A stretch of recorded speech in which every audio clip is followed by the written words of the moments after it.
'Tis the season. While 2022 is coming to an end very quickly, and many investors are now reviewing their portfolio and trying to see if they should be doing tax loss selling. So what is tax loss selling? How does it work? And what's the advantage? And how should we go about it? And what should we need to consider and be mindful of? And we're going to talk about this today. Basically, tax loss selling is when you sell your stock at a loss. The capital loss will be calculated against your capital gain from other stock selling. And the end result is lower your capital gain and therefore lower your tax, or you may even get tax refund. So how does it work? Well, if you made profits from selling stocks within 2022, you are expected to pay capital gain tax when you file your tax return next year. But if you also have stock holdings at a loss in the book value, you may consider selling them at a loss or to realize the loss. And if you do sell the stock at a loss this year, within this year, 2022, the loss will be first deducted against the capital gain from selling other stock at a profit within the same year, and therefore reduce your net capital gain in 2022 tax payable. If the total loss is actually more than the total gain within the same year, means that you have a net loss in 2022. While in Canada, you can claim against your gain, the capital gain, for up to the previous 3 years. I believe it's similar in the US, but you better check just for sure, which means that you can claim your loss against your capital gain in 2021, 2020, or even 2019. And you may even get a tax refund check for previous year's gain or the extra that you pay.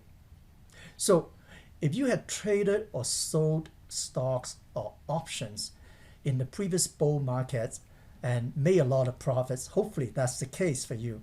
So this would be a tax advantage by selling the losers now. And if after claiming your loss credit against the gains in all 3 previous years and you still at a net loss, then the tax credit can be carried forward to future years for future capital gain, so you will pay less tax for your future capital gain. Now, I hope this is not the case for you that you have to deal with, but if unfortunately that this is the case, well, I think you would want to review your investing strategy and methodologies, and you may want to consider joining the Value Investing Facebook group, which is a community where value investors who focus on investing safely and wisely for long-term wealth building, where people share their knowledge, technique, and support each other within that community. Well, I will include the link below and feel free to click and check it out and join. When considering tax loss selling, please keep in mind the following. Tax loss credit does not apply to investment in your registered retirement accounts, such as LIRA or lock-in retirement account, RRSP in Canada or 401k in the US, because you basically don't pay tax on capital gain in those accounts, and therefore you cannot claim any loss either. This only applies to regular non-registered investment accounts, such as those online investing broker accounts that you invest or trade directly, and those in the bank managed by your portfolio manager, your financial advisor. Number 2, the loss in book value in your stock holdings does not count. It only counts when you realize the loss, which means that after you sold the stock and you suffer from real loss, then that loss will be counted or calculated. And number 3, very important, please be mindful of the so-called 30 days superficial loss rule, or the so-called wash sale rule. Basically, if you sold a stock and buy it back within 30 days, it doesn't count, okay? It's the way the government to try to backstop the non-genuine or superficial loss just for avoiding tax. So please keep this in mind, 30 days. You cannot buy it back. So should you consider tax loss selling? Well, consider the following. 1. Capital loss can only be used against capital gain. There's no immediate benefits if you haven't got any significant capital gain this year or in the previous 3 years, except keeping your tax credit for future use. 2. Review your buy-sell transaction statements and do some number crunching to see if it makes sense to consider tax loss selling. If you're a long-term investor and consider selling the loser, you should first consider if the business fundamental has deteriorated, if your investment thesis of the company has changed for the worse. Well, if yes, and you don't want to hang on to it, it is an option to sell it at a loss, take advantage of the tax loss selling, and move on.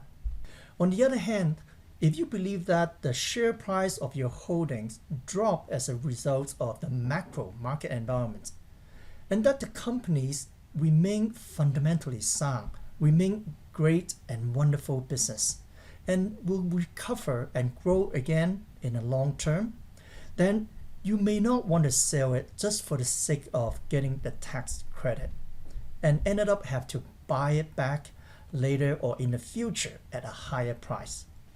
And 3, remember, being an investor, the long-term growth of your investment should be your number one or primary consideration, while leveraging the tax credit or tax advantage is secondary. So if you do consider tax loss selling this year and want to be able to use the tax credit in 2022, keep in mind that the settlement date is the day that count, not the transaction day. The transaction day is the day that you sell your stock, and the settlement date in general is transaction plus 2 days. All right, so especially if you're selling on a Friday, the settlement date is the following Tuesday. Now, to the best of my understanding, the deadline for Canada in 2022 for tax loss selling is December 28th, while in the US it's December 30th.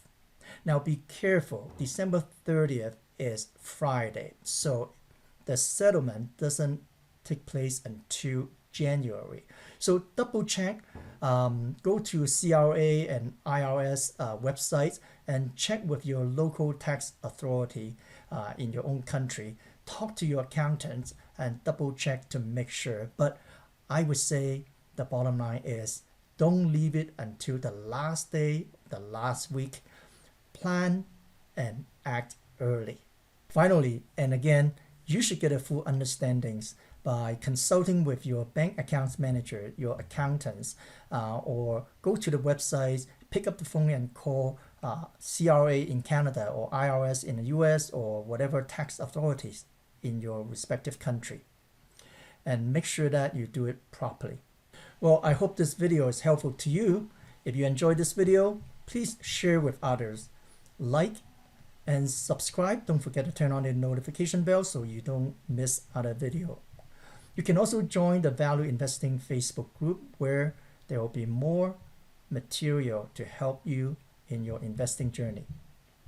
Until next time, invest safely and wisely. Cheers.